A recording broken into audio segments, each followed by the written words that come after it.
So when I started Pinpoints 2 years ago, it was to celebrate people I knew who were doing pretty cool things, as well as building community in a whole variety of ways. And it's been a really exciting project to have worked on so long, and really enjoyed sharing the stories of people I really admire and respect and love.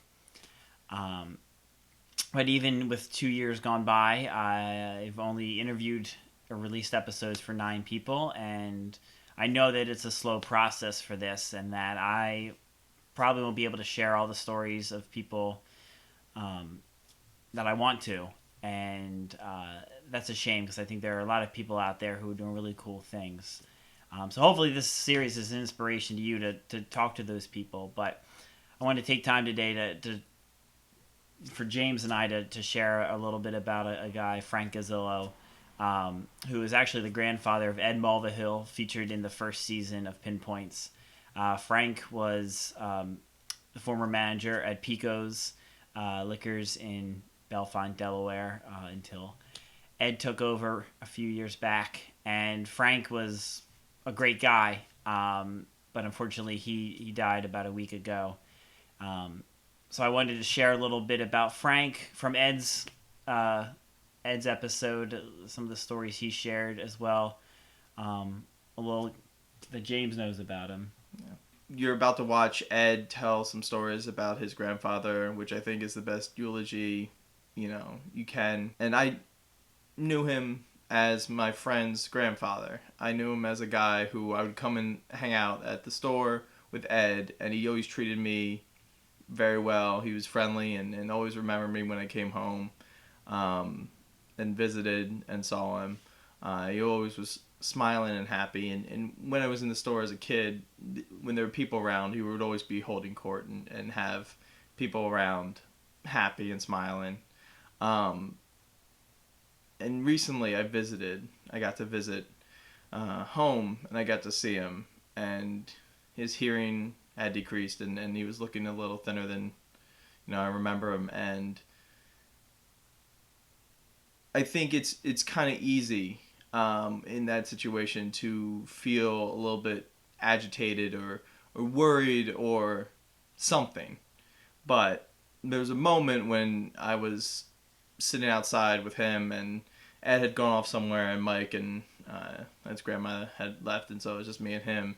And he just turned to me and gave me a wink and like a half a smile, and it was a small moment. And I think there's a lot that Ed says or that people can say about people who have a big impact in your life. And I think just as important is like the small moments. And I think that Frank was one of those great human beings. Ed's the same way, where they treat even people that aren't in their lives all the time with that much kindness and use those small moments to make a big change. And I don't know. I'm gonna miss Frank. Uh, Thanks, man. A few years ago, when I graduated from college, Ed gave me a bottle of Jameson, 18 years old, and now it's 24 years old, which is crazy. Um, yeah, just wild. But fitting tribute to Frank, husband, father, and a patient man. Rest in peace. Frank. I hope you enjoyed this episode, and thanks. My family's been in the area for a long time, like over 100 years, which is pretty cool. And Bellefonte's this unique area because it's a small community, a lot of independent businesses, which is kind of rare these days, obviously. But I've always really liked Bellefonte and Penny Hill and all that, and never really could see myself really going anywhere else. I always thought like, well, this is home. So for me, being involved with a family business that's been in our neighborhood, like literally, I mean, my house I bought is 5 blocks away. My parents' house is 3 blocks away. My grandparents' house is, a block away. So we're all in this little areas, which is nice. But I always wanted to be close for the store. I mean, when you own a business, you're kind of like always on call. which isn't a bad thing, but you need to be close in case, God knows what happens. But so I never could see myself leaving, and that's why I'm still here. I mean, as far as where I want to live and where I want to have my family and all that, it was always just here. It has that community feeling, that you can't find everywhere else. Aside from like the gas station and the Wawa, there's no big chains. I mean, these are businesses that are well established, that have been around for a long time. You can walk in and see the owner working. I mean, that's just not how the world works anymore. So part of it is, wow, look at this. It's almost like a time capsule. How often do you go somewhere and see an independent, business? I think people identify with that, and even if it's just for nostalgia's sake, I know for us, Christmas is always our Christmas Eve in the liquor industry especially is the biggest day of the year. For us, it's always extra big, and we get so many people who have moved away or don't live in this area anymore, or they're visiting family from out of town, and they always make a point to, I'm going to stop on Christmas Eve to get my wine or my whatever for Christmas Eve at Pico's, and that's a really big deal. It means a lot to us, but it also, I think that shows you that nostalgia factor and how important it is for businesses, and especially independent businesses. That person might have been a kid, and his dad lived in the neighborhood, and every Christmas Eve they came here to buy, the wine and the beer for Christmas party or Christmas dinner, and that's something that he identifies with and he feels very strongly about and has nostalgia for, so he's going to do the same thing.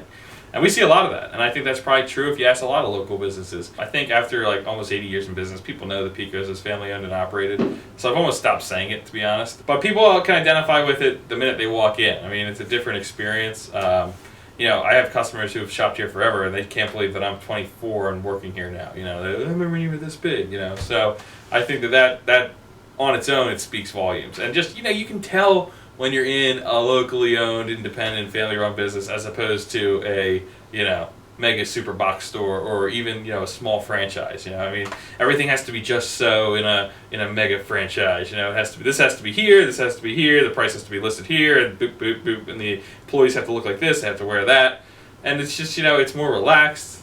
In the end, my boss is my grandparents and my mom, which is a lot easier to deal with than, some CEO who makes $18 billion a year and, cares about what the shareholders say. I mean, we don't have our own boss, so if I don't want to put something up or don't want to do something a certain way, I don't have to do it, which is nice. And I think people appreciate the fact that I'm going to do it my way. And, the store has to have a personality. It has to be different than going to one of those box stores. So, we've always had a manager at the store, my great-grandfather, my grandfather, and now me. And so I think each time you have your personality in the store. So, for example, my grandfather was in Korea and was fighting with some French guys, and he hates French people. He's never going to go to France, hates France, doesn't like it. Never carried a French wine, which is, in the wine industry, kind of like, how the hell do you own a liquor store and not carry French wine? The only time you do it is someone browbeat him into like, come on, Frank, you got to buy this, it's really good. So when I got here, I love French wine. It's one of my favorite styles, so I built this big French wine section, which was, funny. And, my grandfather was like, who are you selling a French wine for? When I was a kid, and when I was in high school and college even, I didn't want to come to the store to be, Mr. Shrewd businessman, I'm going to make all this money and do all this stuff. I came here because I just genuinely love the atmosphere the store has. And, the smell when I walk in the front door always reminds me of being a kid. And it's funny because, you don't appreciate that anymore. And we have an old heating system in here.